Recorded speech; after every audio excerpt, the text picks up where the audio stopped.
Hello friends, welcome to channel final track. आजच्या व्हिडिओमध्ये आपण इंटिग्रेशनचा पुढचा टॉपिक बघत आहोत. त्याचं नाव आहे डेफिनाइट इंटिग्रेशन.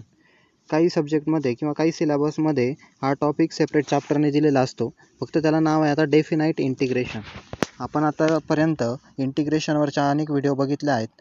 तुम्ही पाहिले नसतील तर आपल्या यूट्यूब चॅनलला नक्की व्हिजिट करा आणि चॅनल सबस्क्राईब देखील करा. आता आपण डेफिनाइट इंटिग्रेशन हा टॉपिक बघणार आहोत. डेफिनाइट इंटिग्रेशन नावाप्रमाणेच इथं आता डेफिनाइट आणि अगोदरचा जो टॉपिक होता तो इनडेफिनाइट इंटिग्रेशन आहे. याला डेफिनाइट इंटिग्रेशन म्हणतात कारण की याच्यामध्ये लिमिट दिलेले असतात. लिमिट म्हणजे काय तर बघा, इथे एक क्वेश्चन दिला आहे. वरती एक लिमिट आहे, खाली एक लिमिट आहे. ओके, हा जो वरती एक लिमिट असतं त्याला आपण अप्पर लिमिट म्हणायचं. Upper limit UL. आणि खालचं जे लिमिट असतं त्याला लोअर लिमिट. लिमिट म्हणजे काहीतरी व्हॅल्यू दिलेली असते एक इथं बघा, इंटिग्रेशन साईनच्या वरती आणि एक खाली इथे एक व्हॅल्यू दिलेली असते, त्याला आपण लिमिट म्हणतो. वरच्या लिमिटला काय म्हणायचं, अप्पर लिमिट, आणि खालच्या लिमिटला काय म्हणायचं, लोअर लिमिट. हे नेहमी आपण आता लक्षात ठेवायचं इथून पुढे. काय, अप्पर लिमिट आणि एक असतं अप्पर लिमिट आणि एक असतं लोअर लिमिट. ओके, आता आपण पहिला क्वेश्चन बघूया. सिंपल क्वेश्चन घेतोय, त्यानंतर आपलं कन्सेप्ट क्लिअर होऊन जाईल. पहिला क्वेश्चन दिलेला आहे आपल्याला, evaluate integration of e⁻²x dx. Upper limit दिलं आहे log 2x. अप्पर लिमिट म्हणजे वरचं लिमिट आणि लोअर लिमिट दिले आपल्याला 0. आता आपण सिम्पली इंटिग्रेशन घ्यायचं. आपले जे काही फॉर्म्युले आपण बघितले व्हिडिओमध्ये, सिम्पल वेने कसे लक्षात ठेवायचे ते देखील आपण बघितलेले आहेत. त्या फॉर्म्युल्यापैकी कोणता फॉर्म्युला अप्लाय होतो तो फॉर्म्युला अप्लाय करून आपण सर्वात अगोदर इंटिग्रेशन घेऊन टाकायचं आहे. आपल्याला इथे फंक्शन दिलं e⁻²x.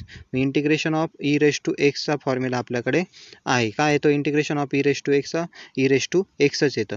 मग त्यानुसार e⁻²x बघा, e⁻2x इंटिग्रेशन काय येईल, e⁻2x आणि एक्स्ट्रा टर्म आहे आपलं, हे कंपोजिट फंक्शन आलं आहे. कंपोजिट फंक्शनमध्ये एक्स्ट्रा टर्म असते, त्याचं आपण खाली डेरिव्हेटिव्ह घेतो. इथं मी आता डेरिव्हेटिव्ह घेतलं आहे एक्स्ट्रा टर्मचं.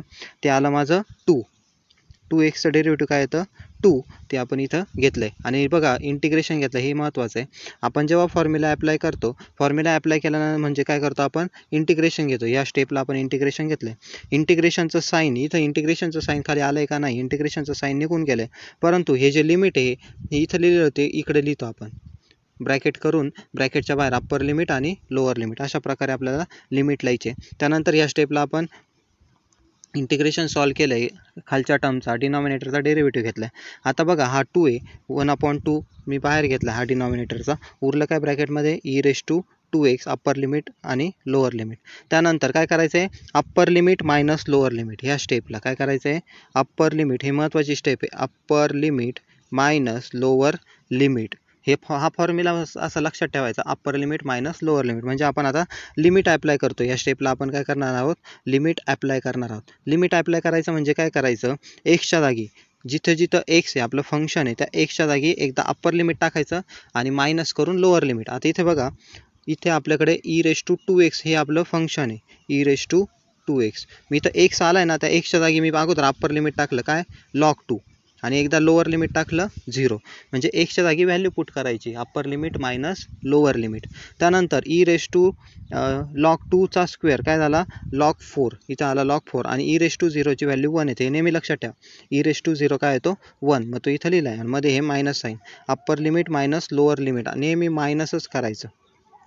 हे आता आपल्याला सॉल्व करायचं आहे. कॅल्सी जर तुम्ही व्हॅल्यू काढली तर याची व्हॅल्यू आपल्याला 4 मिळते, -1, 4 - 1 3, आणि हा खालचा 2/2, 3/2 हे आपलं फायनल आन्सर आलं. अशा प्रकारे आपण हा क्वेश्चन सॉल्व करू शकतो किंवा सॉल्व करतो.